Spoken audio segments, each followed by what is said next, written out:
It is one of the most notorious murder cases in Summit County's history. Tonight, a jury selection is underway in the retrial of 33-year-old Denny Ross. He is accused of beating and strangling 18-year-old Hannah Hill and leaving her body in the trunk of her car in 1999. Denny Ross's first trial ended in a mistrial. Now, 12 years later, his fate will once again be in the hands of 12 men and women in Summit County. News Channel 5's Bob Jones is live at the Akron Beacon-Journal tonight. Bob, jury selection in this high-profile case expected to take all week? That's right, Lee. A lot of people in Summit County know something about this high-profile case, so the jury pool is indeed a large one. About 90 potential jurors filled out a questionnaire today. 45 more will do the same thing tomorrow. And then next week, Denny Ross will go on trial again. Let me introduce to you the defendant, Denny Ross.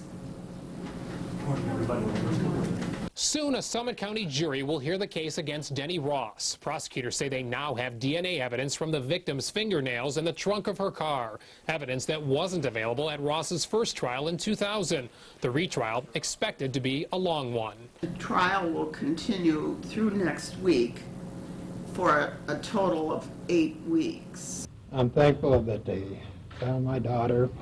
Hill was strangled, her body stuffed in the trunk of her Geo Prism, discovered in an Akron Ellet neighborhood 6 days after she vanished, leaving her parents devastated. It hasn't been easy. It's really taken quite a toll on my family. The first trial lasted a month and provided many fireworks. That only one man could have sexually assaulted, beaten, and killed Hannah Hill. And that man is sitting right there. But the judge declared a mistrial after learning the jury had discussed a lie detector test which wasn't part of the evidence at trial. It was later learned the jury had voted to acquit Ross for the murder, but the verdicts were never read in open court, leading to a series of appeals. Last year, Hannah's brother told us he was relieved Ross would stand trial again. You're going to get what's coming to you, what happened, what you did for what you did, and God will prevail. Last month, Ross said he was insulted by plea deal offers and rejected them.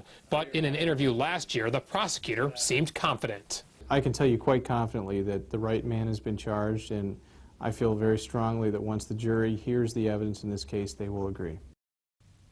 And while out on bond in the Hannah Hill case, Denny Ross raped an Akron woman and was convicted. He was sentenced to prison for 25 years. He has always maintained his innocence in the Hannah Hill case. Lee?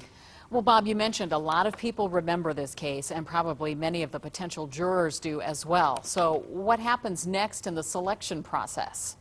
Well, the jurors are going to be brought back to the courtroom on Wednesday and Thursday, and they're going to be asked some very specific questions. Certainly it will be included, questions like, do you remember this case, what do you know about it, and can you be fair and impartial? The judge does hope to have a jury seated by Friday and start the case next week. And of course, we'll be following it every step of the way. Bob, thank you.